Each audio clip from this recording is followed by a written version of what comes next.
पंचायत का मुखिया हूं विपिन कुमार राय और वैशाली जिला में ही हमारा भाई घर आता है, हमारा पंचायत आता है। तो हम अपनी समस्या लेकर आए थे डीएम साहब के पास, जो डीएम साहब हैं यशपाल मीणा। तो इनका जो रवैया है ये अच्छा नहीं था। और जब हम अपनी समस्या लेकर आए थे पंचायत का, चूंकि पंचायत सरकार भवन बनना था, वहां पर अतिक्रमण किए हुए कुछ लोग हैं जमीन को, जिसको सीओ के द्वारा और बीडीओ के द्वारा और एसडीओ के द्वारा खाली भी करवाया गया। और खाली करवाने के बाद एक बड़े नेताजी का फोन आता है उनके पास, क्योंकि डीएम साहब खुद हमको बोले अरे तुम्हारे नेता का फोन आता है। हालांकि उस नेताजी को मैंने मैसेज भी किया था, कई वीडियो में नाम भी लिया था मैंने। तो उसके बाद वो फिर से क्या कहते हैं कि ऑर्डर दे देते हैं कि भाई रहने दो।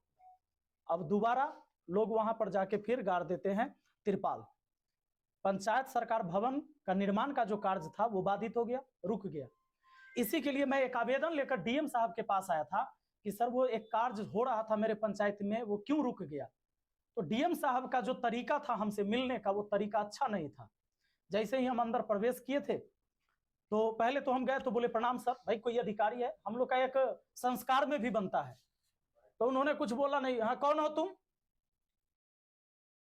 बोले कि सर हम सलाह पंचायत के मुखिया है, विपिन कुमार राय नाम हुआ हमारा। हाँ क्या बात है? मैंने बोला कि सर हमको पंचायत सरकार भवन निर्माण के संबंध में बात करना है आपसे। हाँ क्या बात करना है? अरे तुम कैसा आदमी हो, ऐसा जमीन बताते हो जिसमें लोग विरोध कर देते हैं, वीडियो वायरल हो जाता है। हम कि सर सरकारी जमीन बताया जाएगा ना आपको, सरकारी जमीन में ही पंचायत सरकार भवन बनेगा।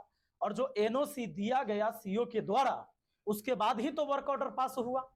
तुरंत वो कहते हैं इसको बाहर निकालो। ये बात बुरा लगा, क्योंकि एक जनप्रतिनिधि हूं मैं, जनता का आवाज हूं। अगर जनता ने मुझे वोट देकर चुना है, इसका मतलब वो अपनी आवाज बनाया है मुझे। फिर उन्होंने दोबारा मुझसे पूछा कि तुम मुखिया है कि तेरी मां मुखिया है? मैंने बोला सर मैं ही मुखिया हूं।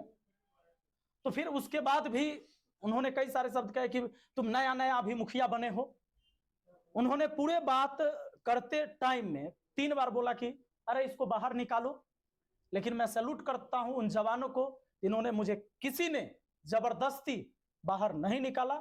और उसके बाद हम उनको बोले कि कम से कम मेरा आवेदन तो ले लीजिए सर, हम लिख के लाए हैं, पढ़ लीजिएगा। कहे कि नहीं लेंगे। उनके काहे नहीं लीजिएगा? तो नहीं लेंगे। तो फिर हम चले आए, हम बोले कि थैंक यू, धन्यवाद।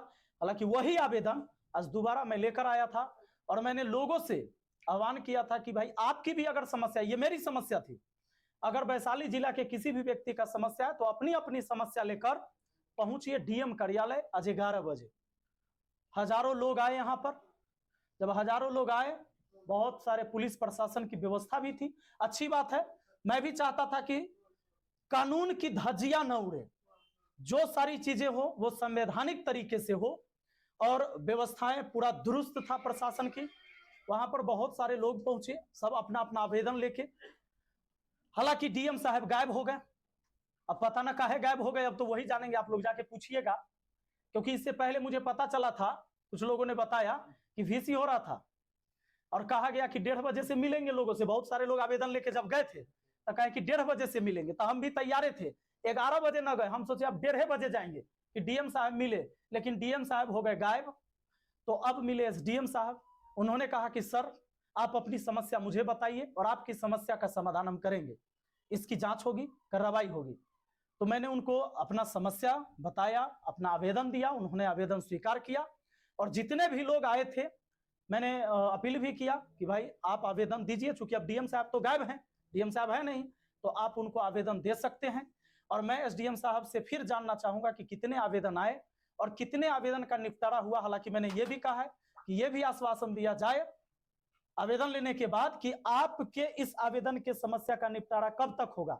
चाहे कोई भी व्यक्ति, या तो वो राशन कार्ड बनवाता है, तो राशन कार्ड जब बनवाने जाएगा तो आप अप्लाई करिएगा, तो ब्लॉक की स्थिति यह है कि पहले रिजेक्ट हो जाएगा फॉर्म। आप फॉर्म भरते रहिएगा, ऑनलाइन करते रहिएगा, वो रिजेक्ट होते रहेगा। लेकिन जैसे ही किसी दलाल को पकड़िएगा, 5,000 रुपया दीजिएगा, फॉर्म एक्सेप्ट हो जाता है। तो इसकी जांच होनी चाहिए। पूरे वैशाली जिला में एक सलाह पंचायत है जहां 5 केजी के 5 केजी राशन प्रति व्यक्ति मिलता है, बाकी जिला में क्यों नहीं मिलता है, यह सवाल बनता है। और आप सबको पता है, मीडिया बंधु है, पता लगाइए, जब डीलर के यहां राशन बटाता है तो आप लोग को जाना चाहिए। इसके बाद यही सारे सवाल हम उठा रहे थे, लेकिन हमारे ऊपर नोटिस निकाल दिया गया ये जो चीजें मैं बोल रहा हूं कि जातीय, आवासीय, राशन कार्ड, शौचालय, आवास, इनमें घूस लिया जाता है। पूरे जिला क्या पूरे बिहार की स्थिति है ये। लेकिन ये बात बोलने पर मेरे ऊपर एक नोटिस निकाल दिया गया है कि आप जो बोलते हो वो झूठी झूठी खबर है। तो भाई भले ही आप मेरे ऊपर फरमान जारी कर दीजिए, ये आपके हाथ में है, लेकिन देखने वाला ऊपर विधाता भी है, उससे तो कम से कम डरिए। इस संसार में सर्वे सर्वा ना आप है ना हम है, हर किसी को एक दिन जाना है। मैंने एक दिन प्रेस कॉन्फ्रेंस किया था शमशान घाट से, क्योंकि वो अंतिम सत्य है, लोग वहीं पर पहुंचते हैं अंतिम में। तो किसी को यह गुमान न रहे, चाहे वो मुखिया हो, विधायक हो, मंत्री हो, संतरी हो, अरे मिलना तो उसी मिट्टी में सबको है।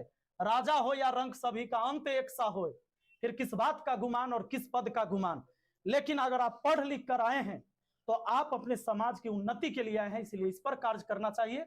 और देखते हैं अगर कोई समस्या होती है तो फिर हम डीएम कार्यालय आएंगे, और कोई भी व्यक्ति का समस्या होगा तो मैं एक नंबर भी जारी करूंगा कि डीएम कार्यालय में, हालांकि अब आश्वासन दिया गया एसडीएम साहब के द्वारा कि कोई भी व्यक्ति कभी भी आएगा तो उनकी बातों को सुना जाएगा, आवेदन लिया जाएगा। और यह भी कहा गया है, हमने ये भी कहा था कि जब भी कोई आए तो आप पहले उसको बैठाइएगा और तब पूछिएगा कि क्यों आना पड़े, क्यों आना पड़ा है आपको। तो बताइए, झूठा झूठा आरोप लगा देगा तो हम लीगले तरीका से न जाएंगे। हम तो पहले कह दिए कि हम बंदूक वाला मुखिया नहीं है, कलम वाला मुखिया है, और संविधान की ताकत है हमको आपको। ये जो सारी स्वतंत्रता बोलने की, ये संविधान की वजह से। अगर ये संविधान नहीं होता तो कोई भी एससी एसटी गरीब का बच्चा आज डीएम नहीं होता और एसडीएम नहीं बनता। ये संविधान की ताकत है, और उसी ताकत की वजह से आज किसी को सैलरी मिलती है। तो हम तो गए थे भाई, हम लीगल तरीके से ही गए थे। खान सर का भी इन्वॉल्व इस मामले में हुआ भाई सिर्फ खान सर नहीं, जितने भी शिक्षित और समझदार लोग हैं उन सबका समर्थन था। जो भी समझदार लोग हो, वो पढ़े लिखे हैं या नहीं है, उन्होंने एक अक्षर पढ़ाई नहीं किया हो, उन लोगों का भी समर्थन था। वो भी वहां पर आए थे अपना आवेदन लेके, और ये दिखाने की अगर आप एक आवेदन नहीं एक्सेप्ट करेंगे तो समस्या देख लीजिए। और मैं डीएम साहब को फिर से कहना चाहूंगा कि एक दिन की इतनी समस्या है, अब जरा सोचिए कि अगर इतनी समस्या क्या आप डेली निपटारा करेंगे तभी वैशाली जिला का विकास होगा। आप कहते हैं कि हम इंदौर बना देंगे हाजीपुर को। कुछ दिन पहले आपने डस्टबिन वाला सिस्टम लाया था। अभी लोहिया स्वच्छ मिशन अभियान के तहत हर पंचायत को स्वच्छ बनाना है, और डीएम साहब ने खुद कहा कि हमें इंदौर बनाना है। आप बताइए, ये जो पॉपुलेशन तो बढ़ ही रहा है, छोड़िए पोल्यूशन, जो एयर इंडेक्स क्वालिटी आप देखिए, पटना से बेकार हो गया हाजीपुर का, कैसे आप इंदौर बना दीजिएगा? क्या मॉडल है आपका? इस पर बात करना चाहिए। आवेदन पर कार्रवाई करनी होती तो फिर आगे क्या तो फिर आगे के बात होगा, फिर जी बड़ा आंदोलन होगा।